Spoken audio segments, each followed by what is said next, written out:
Hello, today we are going to start a new chapter which is probability. So before continuing with this chapter, we'll ask ourselves two fundamental questions. The question one is, what is probability? And second question is, why do we need to study probability? So to answer first question, the simple meaning of probability is something which is likely to happen. For example, if you go outside your house and you see there are clouds in the sky, then you say today it's likely that rain will happen. So this is the case of probability. And to answer second question, I can say, we all know that we can't predict future, but we can make an estimate of something to happen. For example, if you if you look at the cricket match between India and Australia, and you want to know how likely it is that India is going to win. So to answer these kind of questions, we use concept of probability. And there are many more examples in real life where concept of probability is directly involved. Now we shall look at these examples.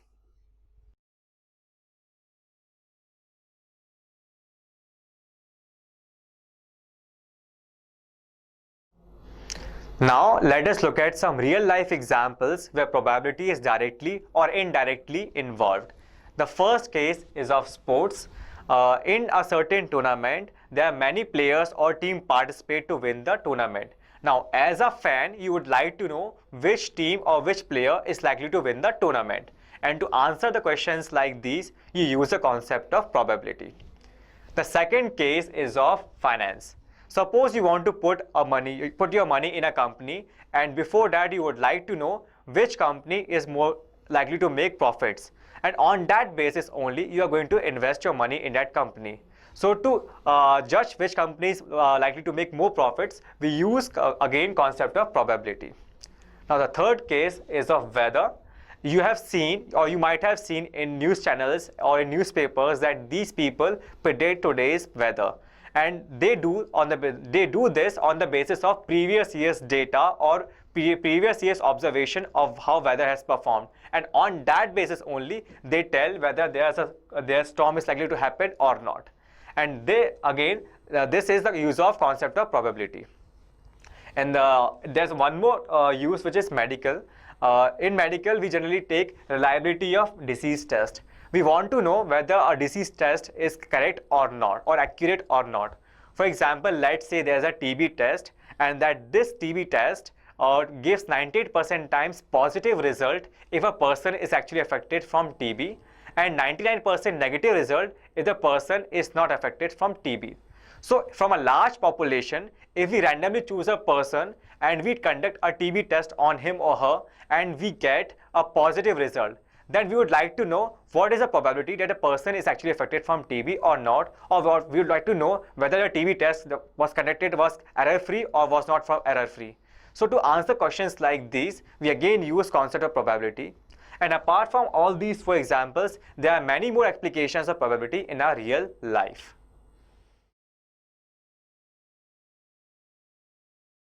Now let us look at a new term, which is random experiment.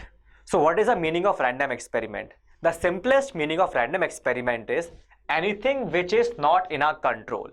For example, if I toss a coin and I know that the outcomes are going to be either head or tail, so I don't know which is going to come. So this is called random experiment, in which I do not know what is going to be.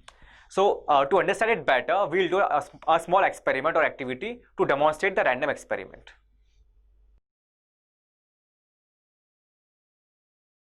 Now let's do an activity to understand random experiment.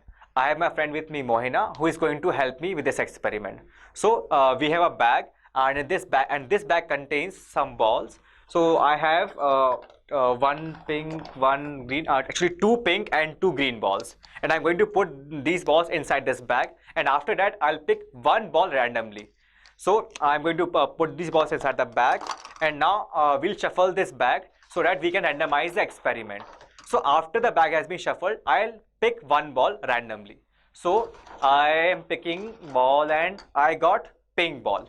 Now if I draw the ball the second time, I know that it's a random experiment because I don't know which ball is going to come. Either the pink ball is going to come or a green ball is going to come. So now let's choose the second ball. and the second ball is going to be it's a green ball. Now if I draw a ball third time, then again it's going to be a random experiment, because I know inside the bag there is one pink ball and one green ball, so I don't know where it's going to come. So now let's pick another ball, and on picking another ball I got a pink ball. Now after this experiment, the next experiment is not going to be a random experiment, because I know that inside the bag there's one green ball, because two of the balls are in my hands. So if I pick the fourth ball, then it's going to be a green ball, and this was not a random experiment. So now you understand, now we understand that anything which is not in our control or anything which we do not know is called a random experiment.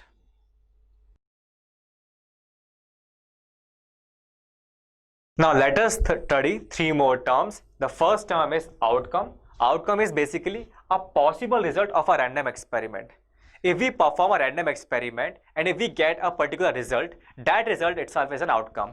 For example, in our previous activity, we had a bag, and inside that bag we had 4 balls.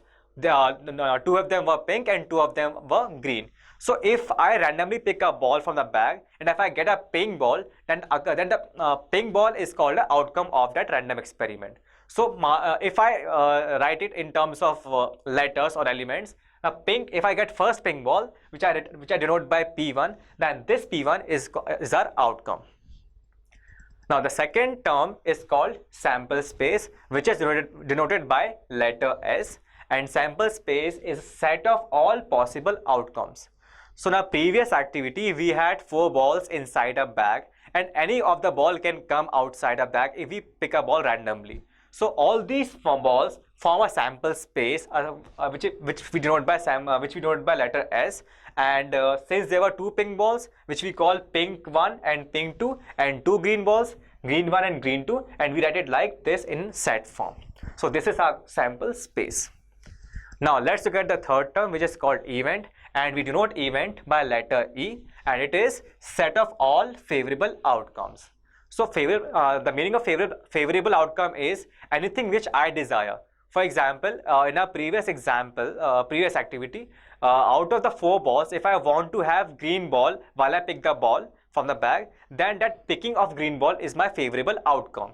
So if I want a favorable outcome, if I want to write favorable outcome in set form, then I'll write it as E equals to this set where my favorable outcomes are either green ball 1 or green ball 2. So if any of these 2 balls come out of the bag, if I choose a ball from the bag, then it's called occurrence of event, or event has occurred. So either picking of green ball 1 or green ball 2 completes my occurrence of event, and this is called event.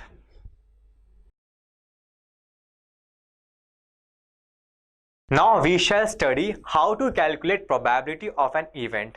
If we have an event E and we want to calculate its probability, then we calculate it by using this formula, which is P of E equals to number of favorable outcomes divided by total number of possible outcomes. That is number of elements in set E upon number of elements in set S. So if we take an example of previous case where we had 4 balls in our bag, so the sample space in that case would be P1, P2, G1, G2, because we had 2 pink balls and 2 green balls. And our outcome, if our event is occurrence of green balls, then the event will be G1 or G2. So the probability of occurrence of green ball would be probability of E equals to number of elements in set E upon number of elements in set S. In set E, number of elements are 2, and in set S, number of elements are 4. So 2 upon 4 or 1 upon 2 is our required answer in this particular example.